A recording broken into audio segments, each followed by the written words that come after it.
Welcome back to another episode of Chatting with Slava the Jordanian. I'm your host, STJ.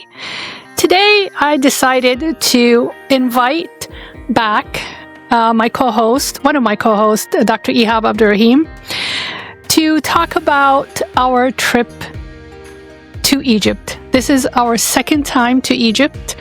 My first time in North Africa. No, actually, it's not my first time in North Africa. I've been to Tunisia before when I was probably in 7th grade, just for a week. It was wonderful. It was December, Christmas time. But this is in a long time going back to North Africa, and my first time in Egypt was in 2024. My second time in Egypt was 2025. Again, we landed Thanksgiving, just like last year. We stayed almost the same number of days. The difference is this time we did not venture into Upper Egypt like we did last year. We went to Luxor, the Valley of the Kings, and we stayed in Qina. So this year was a little bit different, and we've been reflecting since it's the new year on the trip, me and Ehab, and we decided we want to share these thoughts with you for a couple of reasons. One reason might be you are interested in venturing into North Africa, especially Egypt, or you are just interested in ancient Egyptian mythology and culture and history. We can shed some light. We're not experts, obviously, but shed some light as two people been there in the pyramids, went into the pyramids and spent 3 days in the Valley of the Kings. Now, you need to understand that it is a mindset in Egypt, and I think I made a separate episode last year. I was by myself talk about my impression of Egypt, and I mentioned a lot the mindset of Egyptians and how that unique mindset reflects on their culture and their lives. And the system there, what I call it, it is lovingly organized chaos. It's organized chaos, but with a lot of love. And, sometimes their humor might come across a little bit dry because it's just hectic and busy, and they're trying to serve as many people as possible. There's so many people in Egypt, especially Cairo, and they might come across a little bit, dry humor, but they are, they mean well. And at the end of the conversation, or at the end of the interaction or the transaction between you and Egyptian, you realize that they are full of love and goodness, and they're just very, very warm people and generous. Not because I'm married to an Egyptian, but of course, meeting individuals separately. My dad lived in Egypt from 8th grade until he finished college. And him talking about Egypt all his life and all my life, for me, it came across a little bit partial and a little bit biased because that was his second home. And it impacted on him tremendously. His food, his habits, his music, his humor was so Egyptian. So to me, it was like, yeah, of course you love Egypt because you spend so much time. I'm going to go one day and judge for myself. And then I met my in-laws and I met Ehab, and it's like, all right, one in millions. Doesn't mean that all Egyptians are like that. Until I went to Egypt in 2024. So from Egypt with Love, we bring you our experience and we bring you our thoughts of Egypt. So what I would like to do is start with you, Ehab. And as a reminder to our listeners and our viewers, I was born and raised in Saudi Arabia. My dad is Palestinian, my mom is Jordanian. I never lived in Jordan. I left Saudi Arabia at age 19, came to the United States. I've been in the United States since 1988. Ehab is born in Shubra, Egypt. Shubra, 40% of Shubra is Orthodox Christians, and the rest is Muslims. as far as the statistic these days. I'm not sure, it might be a little bit different if you Google other resources. And Shubra Agdanath, seriously. Everybody that I met, his family, my in-laws, Ehab did not live there or grow up there. He grew up here. But they're just really amazing people in a sense that they just, nothing that I ever encountered. I traveled Europe all my life. I've been to Western Europe, not Eastern, Western Europe, North Africa, Asia, meaning Saudi Arabia, Jordan, and I never met anybody like the people of Shubra. So shout out to the Shubra people. All I'm trying to say is the viewpoint, how I view Egypt and my connection to Egypt and my relationship with Egypt is going to be so different. And is looking at Egypt, my optics of Egypt is through different lenses than Ehab's. Because when you are native to a land, when you go back, your innate connection to that land comes out. And that adds more of a definition of your relationship with that country. So, Ehab, you came here in 1970. You were 2 years old. And the first time you went to Egypt, you were 14 years old. And we touched base a little bit on that experience last season 1 of chatting with Slava the Jordanian on the Mindset Mastery Moments. And going back 40 years later in 2024, it was an eye-opener. Year later, you landed in Egypt, Thanksgiving Day again, 2025. Can you share with us how different your outlook on Egypt this time? Thank you very much for having me on. When I went this time, it was a little different than the first time. The first time was like, you have the surprise of meeting everybody and, going to different sites. We actually, this time around, we repeated a couple of the sites, like the pyramids, and we went to the new museum in Cairo. And this time it was nicer because in 2024 they didn't have all the exhibits. Now in 2025 they had the King Tut exhibit. It was very, very interesting. Again, the museum needs at least a full day. We were there a couple of hours, so next time we go, we'll hopefully spend a little more time at the museum. But this time around was more time spent with family. Last time, again, we visited Luxor in 2024, Cairo, of course, and we just went to a lot of different sites. Again, we repeated again the same. We went to the same church, St. Sergius, I think we went to. We went to St. George's Church again. And then we did see the hanging church for the first time. Yeah, we went to the hanging church. There were actually 2 hanging churches. We went to one of them last year, I think. And then this second time we went to the second one. Actually, we went to both of them. And they're not really hanging. They're actually on top of these pillars from below. So that's why they call it hanging church. It's not actually, suspended. But that was a great visit again. And actually we got the same, which was very weird. We got the same gentleman who helped us and gave us the tour last time. So the tour guide, I can't remember his name. I don't know, Slava, you remember his name, but he was amazing again. And this time we spent a lot of time with family.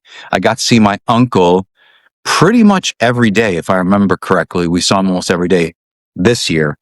In 2024, I think we only saw him twice. Was what happened last year, or 2024. So, but yeah, it was a much better experience. And actually, I got to meet more of my cousins. Actually, I saw all my cousins from my one uncle's side, my youngest uncle, my dad's brother.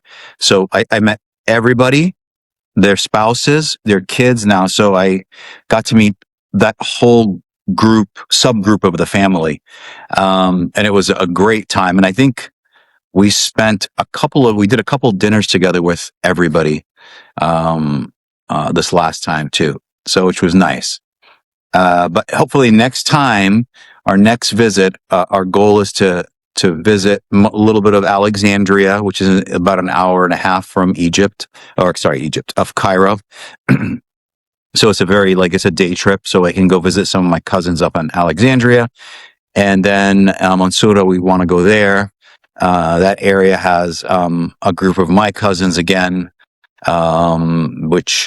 where my grandmother originates from. So it would be great to visit them as well. So, and then at some point in there, I don't know if we're going to be able to do it this next time, maybe the one time after it, I want to go to the Red Sea and a couple days there just to see how it is, Gharda, Huna, whatever.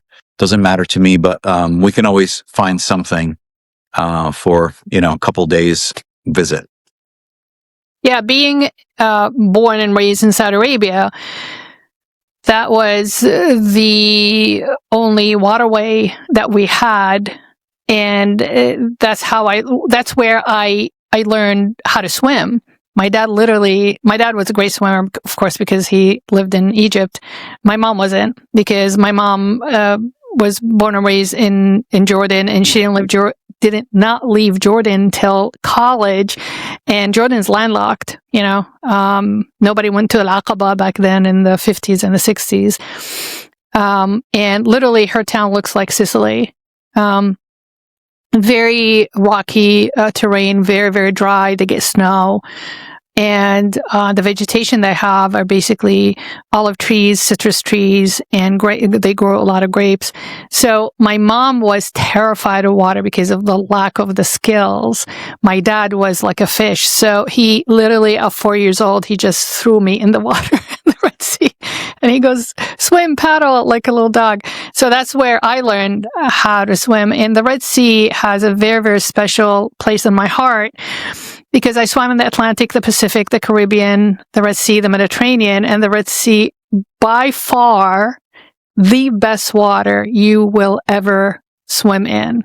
I'm not being biased or partial, because, it holds there's a lot of sweet memories, with my cousins and spending a lot of time. That was our only escape in the 70s and the 80s, is the Red Sea, is swimming there, because there was no malls or movie theaters or a whole lot of restaurants until I was in high school. Now it's a whole different world.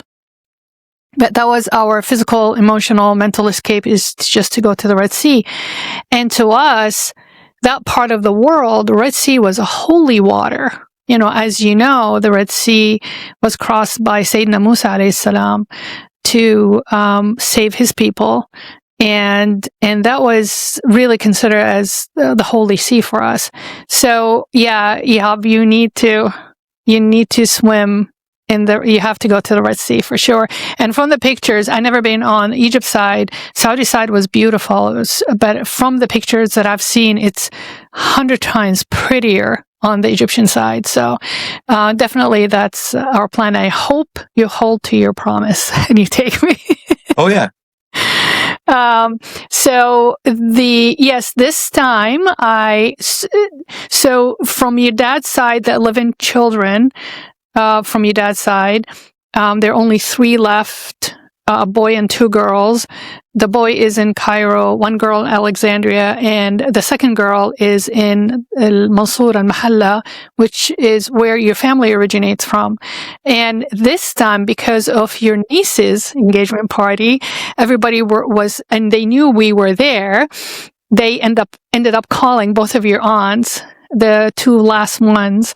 May God, ربنا يخليهم ويطول في عمرهم إن شاء الله. May God extend their life as long as possible, healthy, inshallah. And you got to talk to them, which is amazing. So they called to congratulate the new future bride and the occasion, and they, they made they took that opportunity to ask about us, and they handed over the phone, and I actually got to speak to them, and they both sound exactly the same. They sounded like the same person. It's so bizarre. It's amazing, but they're so sweet. And they are so loving, and they were so excited that I promise, hopefully next year, we'll end up taking that beautiful highway that I heard about from Cairo to Alexandria. It takes just 90 minutes. It's a straight shot up there, and go see one of them. And I would love to go to Mansoura. I heard so much about it, the countryside. It will be really pretty. So that's hopefully, in God's will, inshallah, we'll be able to do that. So, second time around in Egypt, we actually drove on highways that were not there last year, which is amazing. And your cousin said that, this highway wasn't there last year. And I looked at him and I said, how long does it take you guys to build a highway? He goes, 8 to 10 months. I'm like, are you serious? He goes, Slava, there are a lot of people here, and we will never run out of help. Help is so available here, and people are willing and ready to work, because that's just the culture. You go back in time with the mentality and the mindset in Egypt. People still work, and people want to work, and people are very proud of what they do. And what I love about Egypt when I go, it's a hybrid between the 2000s and the 80s. I don't know how to explain it. And also the people that they're there, you have people different shapes and looks and color, and they're sitting together, and they are communicating together, and they're interacting together, and you can feel the vibe. It's such a good vibe. It's a lot of love, a lot of understanding and tolerance and acceptance. And we went everywhere, right, Ehab, this time? We went really to areas where a lot of residents hang out and eat and mingle, and just you see families together. And I never, ever felt anybody that is being excluded or discriminated against, or even felt like this tension or tense vibe. Do you agree with me? Oh, yeah. There is no, I saw no discrimination anyway in the country.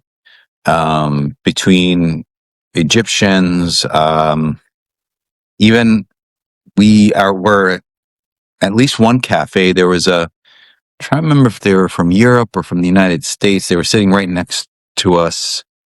It was the Kulthum Cafe, and they were treated very nicely by the owner of the cafe. So, yeah, and again, they treated us the same way as they treated them. So there was no like, oh, they treated us special because we were Egyptian or something like that. But it was, they have no bias there. They enjoy meeting people from different parts of the world, and they don't care where you're from, actually. And as long as you're there to have a good time, they're there to provide that service and the smiles and all that stuff that come along with it, the food, whatever it might be, and they really, really try very hard to impress whoever's sitting in front of them with a smile, and they're very genuine about it. It's not like, somebody's faking it so they can get a tip or whatever it might be. Nobody cares there if you're going to give them a tip. It's only like you can give it to them, or you may not if you don't want to, but they're so very happy to receive any kind of thanks, tips, whatever it might be. They're very happy when they're acknowledged in that way, because they really do try hard, and acknowledging them is the number one thing. And so Yeah. So Yeah, I think. Yeah. No, go ahead. Finish up. No, go ahead. No, go ahead. No, I was just going to say that you can feel the sense of honor and the sense of high level of duty in Egyptians, from as simple as the port lady or the porter lady that's in the public bathroom. There's every single public bathroom, ladies' room. I think the men's room is the same thing. There is, a lady or a woman of all different ages that takes care of the bathroom. It's just a reflection on them. They want you to be safe. They want you to be protected. They want you to stay clean, and they want you to stay healthy. And they are hired by the community, and they're hired by those cities. So they're public workers, actually. But they are so as simple as, before even you go into the stall, I've never seen anything like it. I'm not sure if Asia has it. For the stall, they make sure it's clean and make sure it smells really good, and they wipe it for you, and they go, okay, now it's ready for you. And they're very simple people, but even as simple as other culture might feel that this is a very degrading job. But I didn't feel that. I felt like they're very happy and honored to serve the guests that are coming to that spot, because they are so proud of Egypt, and they always want to represent Egypt in the best light possible. And that's very, very heartwarming, and at the same time very rare in this time and age, especially with as advanced as we are. In Asia, you have robots are making your coffee and robots are serving your food. But Egypt it's rich enough. I think Egypt's economy is number 12 in the world. Their military is number 20 in the world. And I'm sure they are more than capable to have everything is automated. But why would they? That is a very thoughtful thing to say. Well, people are sitting at home doing nothing. We can offer jobs, and you can either take it or not take it. But even with that small position in society, you can feel that they are trying to do that job the best they can. So your impression on them would be as flawless as possible. Right. So that is, it was incredible. And they're so sweet, and they're so nice, and they're so humble, and they're very, very proud. So they take their job with a high level of pride, which the Western world, I think, from all my travels into the Western world, like I said, Ehab, you traveled to Taiwan and Japan especially. Yes. I never seen it in the Western world. Yeah, I mean, if you ever go to Asia, we can probably go quite easily if we're in Egypt. We're going to be spending a little more time there in about 5 years or so. We'll be there a little bit more than maybe 3-4 months out of the year. I'd hope to be there at least in 2030 and beyond. And we can go to Asia, and you can see for yourself there. The difference between Asia and Egypt, or let's say Japan and Egypt, we'll give that a kind of compare country to country. The Japanese are very polite. They're very nice. But they're a little more, I don't want to standoffish. They keep a little bit of a boundary, which is, it's not that they're doing it on purpose. It's just part of their culture. It's not like they're doing this to us visitors in Tokyo or Japan. They do that to even their own people. They're not, I don't want to say they're not warm. That's not the case. It's just it's again a different culture. So that warmth that you feel when you go to Egypt is not the same thing that you feel when you go to Japan. So no, it's before I forget, it's fair to say my dad traveled to Japan for work for 25 years. They're very, very reserved people. Very reserved, classical, traditional. They're tribal. That's Jordan, same thing. Jordan is very, very tribal, culture, and they play upon the tribal customs. So that's why they come across dry, not affectionate, not open, not accepting, not tolerant. But I know it's that classic, reserved culture. No, I agree with you. And the one thing about, I'll say this about the Japanese, for instance, from the Japanese people who I worked with. I was working here in the United States at the time, and we had our lab, Evans, Japan. The employees there, when I met them in the beginning of my trip, they're very kind of reserved. By the end of the trip and into my second and third trip, everybody was very different. They were like, as if you were in Egypt. It takes the time for them to really get to know you, trust you, and see that you're there, obviously for business. But when you're going out and having a good time with them, they are a little more open, as the time went on, as I got to know them more and more personally. Obviously, I knew them all by name. I've talked to them over the phone when I was here in the United States. But once I went for the first time to Tokyo, everybody was reserved, quiet. Even the owner of Evans Japan, he was very reserved. By the end of I want to say my first, maybe my second trip. I think it was my second trip. I can easily go into his office and talk to him. And when I first got there, you could not go, kind of off limits. But, if I needed to talk to him, he told me come in anytime. So if I needed to talk to him, I could knock on the door and go talk to him if he's available. But yeah, but that's the East culture thing, right? It's the Oriental culture. When you break bread with somebody, then that's it. That's the token of trust. Like you cannot betray. You cannot. You cannot stab anybody in the back, because I remind you, we broke bread. Aisha Melh. You know what I'm saying? Yeah. So I think it stems from that. Ancient. Eastern culture is different than the West. Yeah. Like what's interesting is when we visited Tokyo and the other cities where the different companies that we had visited, like Hitachi or Sony, when we visited those companies,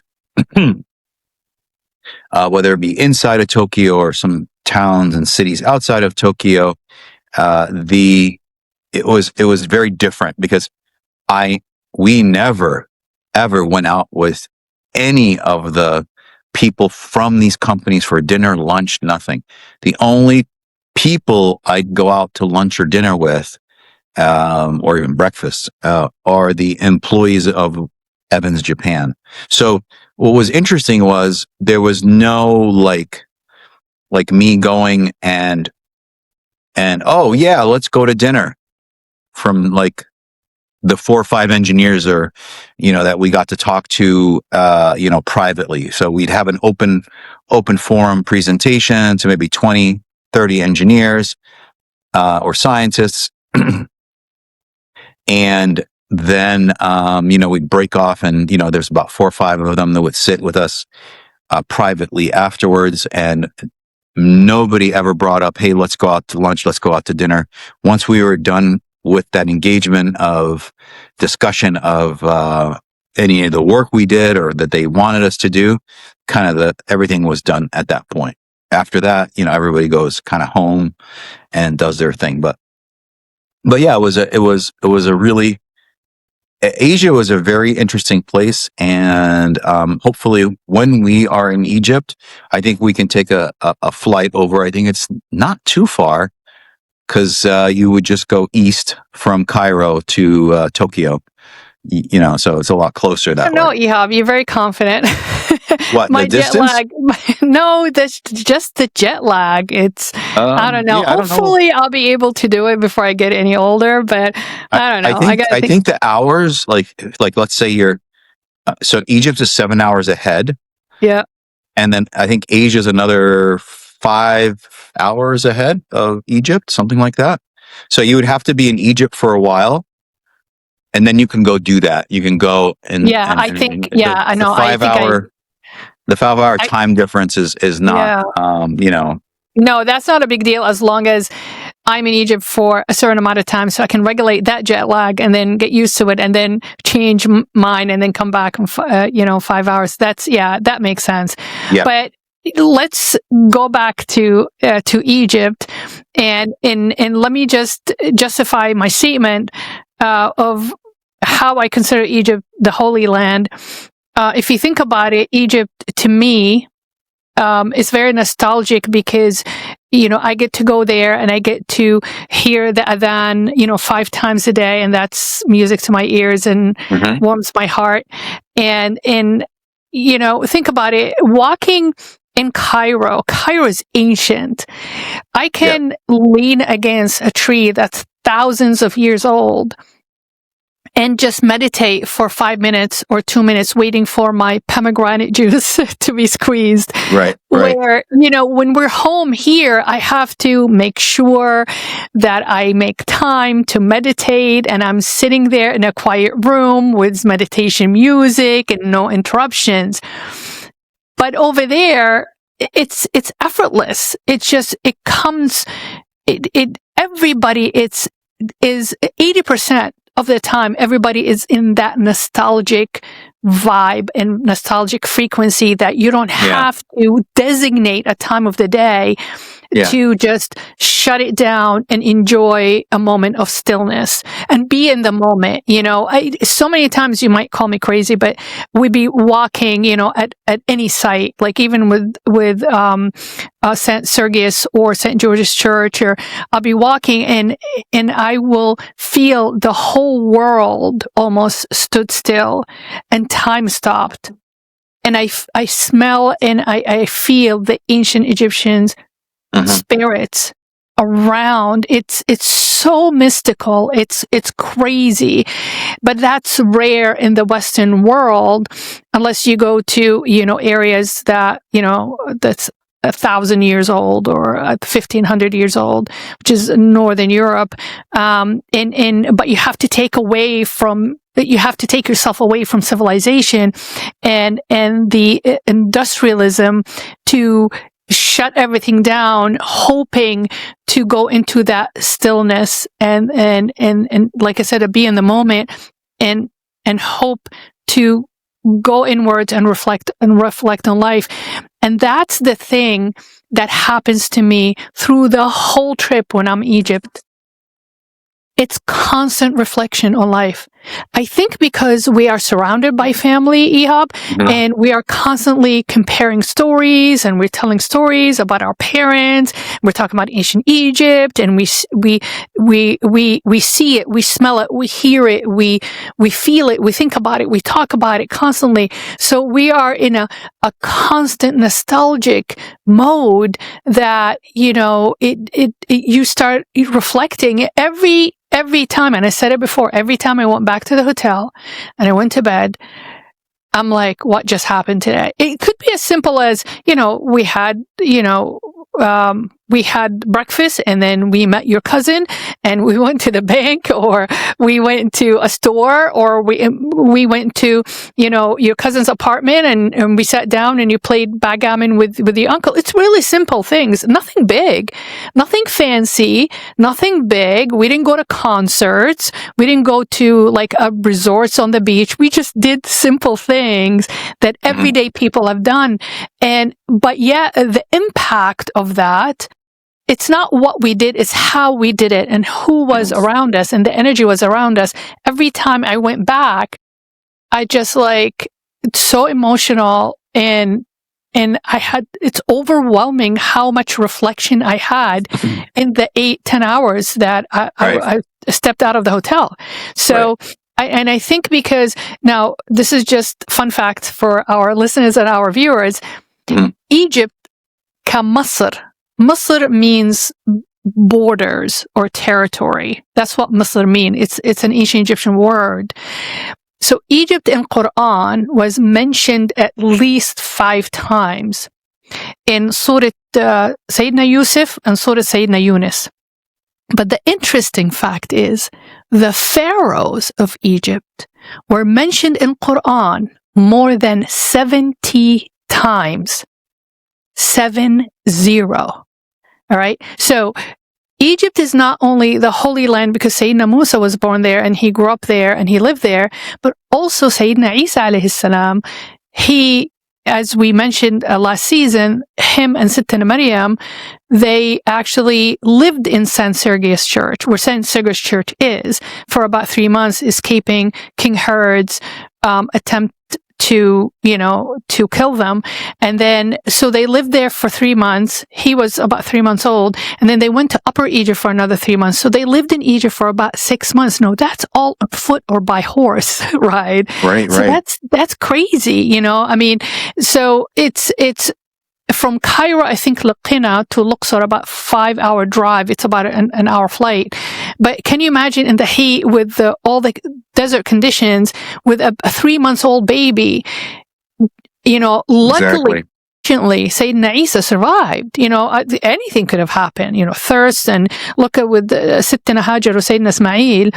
When they were left alone in the desert around Mecca, they barely survived.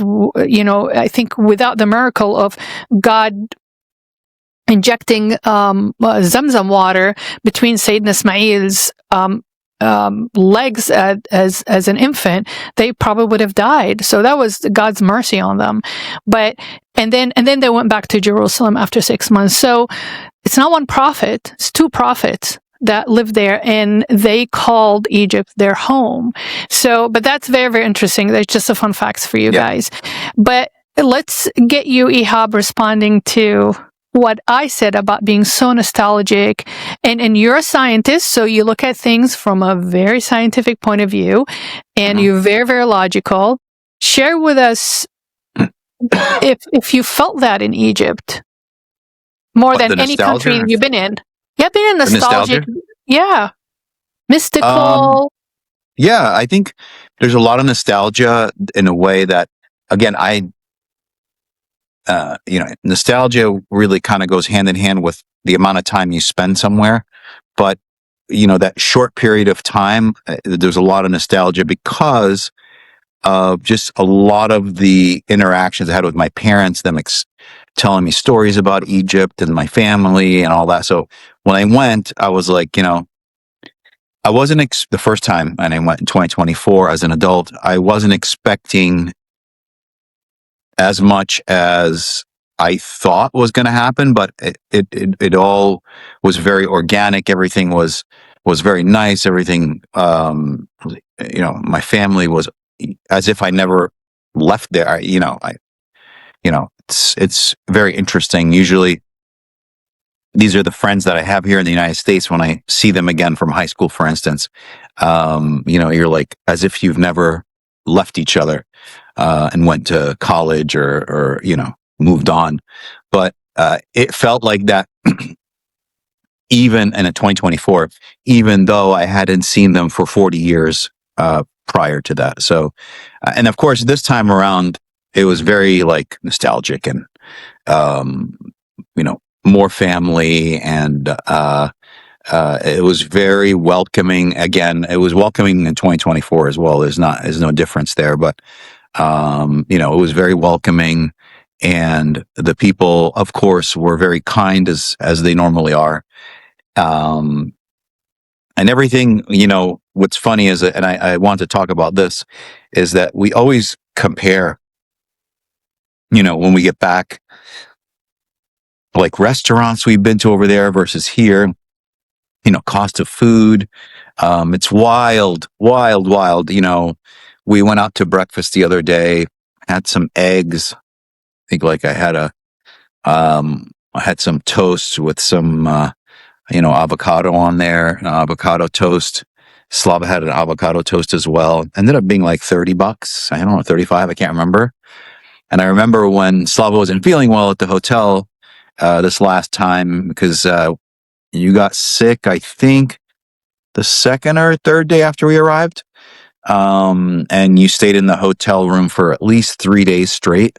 And when I go down, I pick breakfast up for you. I'd get eggs and toast, and and they give you some like little veggies like tomatoes.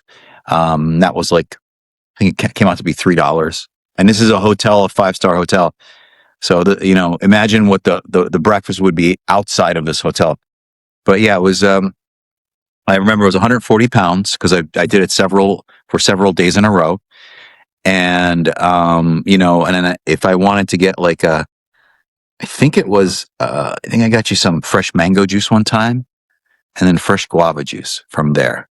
And at the hotel, that cost was about the same. It was about $3.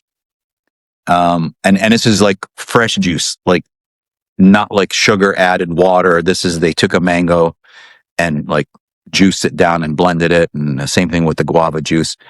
So it was really, really good. And then when you come here, or even when we hit the airport in Turkey on the way back, so I was passing this juice bar.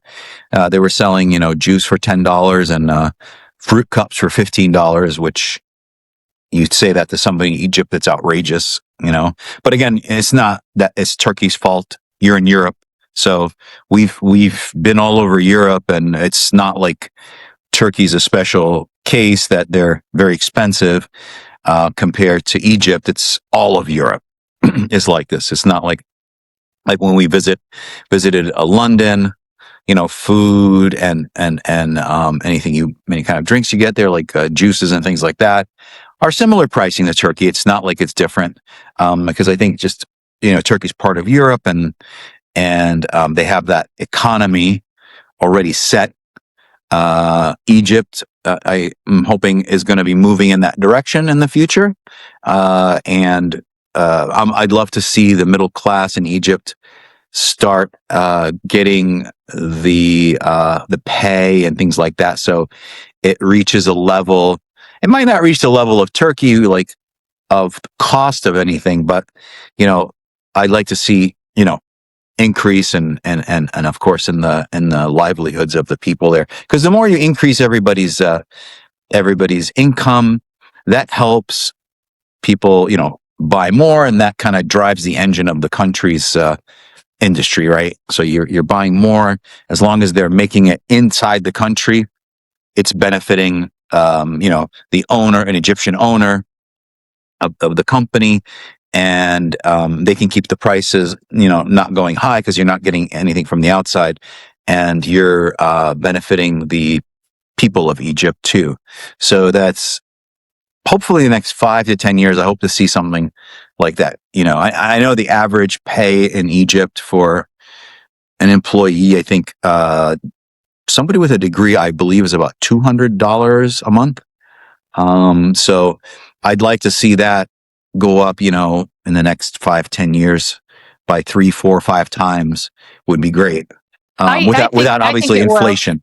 Huh? Yeah, no. I think that's going to happen because we talked to a lot of people when we're there. They live it day in and day out, and they feel the change and they feel the difference. And those are, educated folks like engineering and pharmacy and MDs and they feel the change. I believe, and I can't prove it, I could be wrong, but what I've seen the last, total 4 weeks that I spent in Egypt in 2024, 2025, I think Egypt is going through what China went through about 20 years ago. And that's just from my Chinese patients that either native Chinese or they came here when they are, teenagers for college, and then they go back and forth, that, now China was, growing the middle class. Now in Egypt, you see it's either, the poor or the rich, but also if they, I think that's a plan. If they can grow the middle class, I think the country would be better off.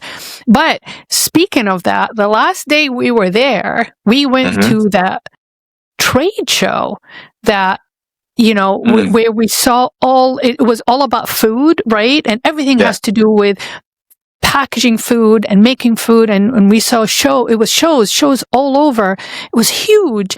And there were showroom exhibit areas that showed only the machines that make food. And there's the area that, all the companies, I think there was India, China, Turkey, Egypt, whether growing food or packaging food or the raw materials, like for chocolate, the raw material for juices.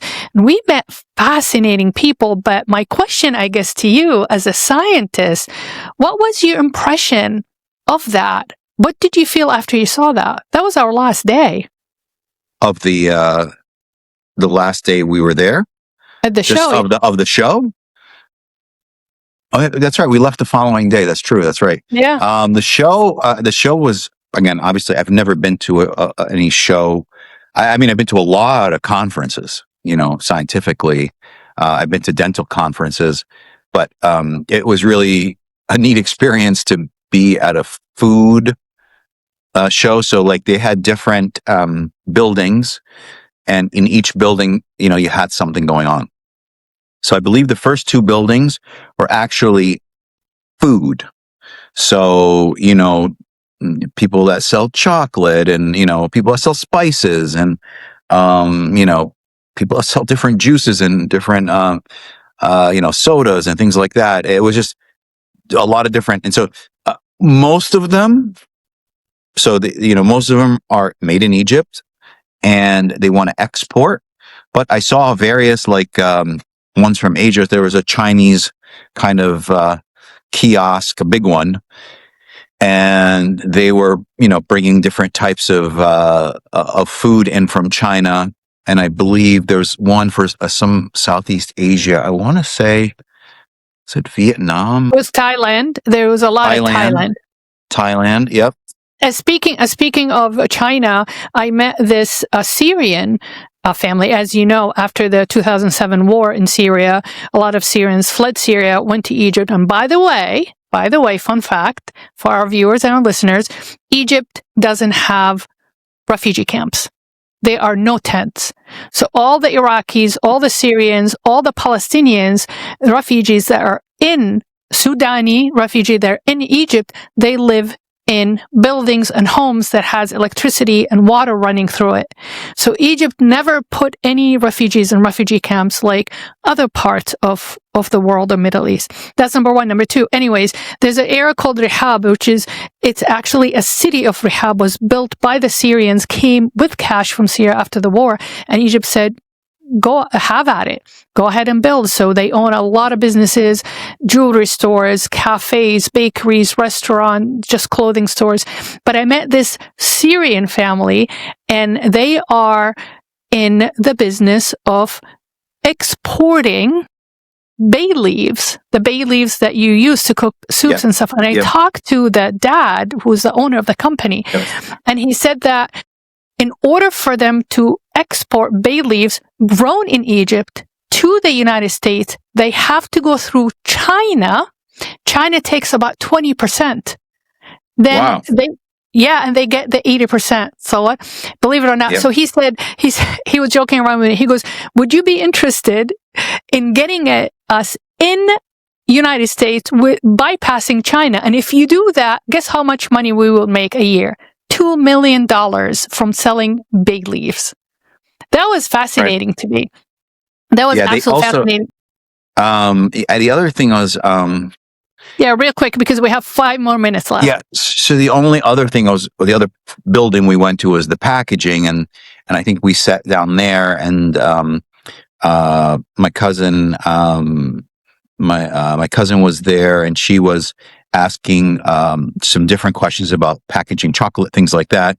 And it was neat. The gentleman was Turkish. I'm trying to remember. So that's the company that made the chocolate wrappers. Yeah, they make the wrapper. So he's Turkish. Like the gentleman was Turkish. It's a company from Turkey. And the translator was from Somal. The translator was Somalian. He spoke Arabic and Turkish, but from Somalia. And he was literally from Somalia. And it was wild to hear him speak Arabic and speak to us. And then we'd ask whatever questions about the wrappers, because they came in these big spools, and he would translate to Turkish. The Turkish gentleman the owner would give him information back, answers, and he would, kind of interpret it and just give it back to us, translate it back in Arabic. But it was really neat. He was very good. And the Turkish gentleman was very, very polite. And, so it was a nice meeting with them. So, that was the last building. It was all the machinery and all that, how food is prepped basically and shipped. That's a whole bunch crazy. of shipping companies. And we got to meet a lot of vendors that actually own hibiscus farms down in Upper Egypt. Yeah. And he is from Upper Egypt, and he has a PhD in genetic engineering or something like that from Turkey, and he went back to Upper Egypt, and he has 3,000 acres of hibiscus farms. And what he did, he genetically engineered. Hibiscus is red, so he genetically engineered the hibiscus and turned it into. Now he grow white hibiscus. That white hibiscus, if you harvest the seeds from it and you squeeze it, you get oil that's so good for your skin. It's almost like Botox effect. Like it's so I'm sure it doesn't do exactly what Botox does, but it's very nourishing to the skin. So after they squeeze the seeds and get the oil out of it, the leftover, he found out the leftover, almost the husk or something, it's high in protein that he actually can feed it to the cattle. And that's a very nutritional thing. It's almost like a full cycle, or a full circle, which is fascinating. So he gave me a vial of like the free oil that he produces, and I got to meet the young ladies that harvest hibiscus with them. They're from Nubia or Upper Egypt, and they did henna on my hand for free and stuff like that. It was really, really awesome.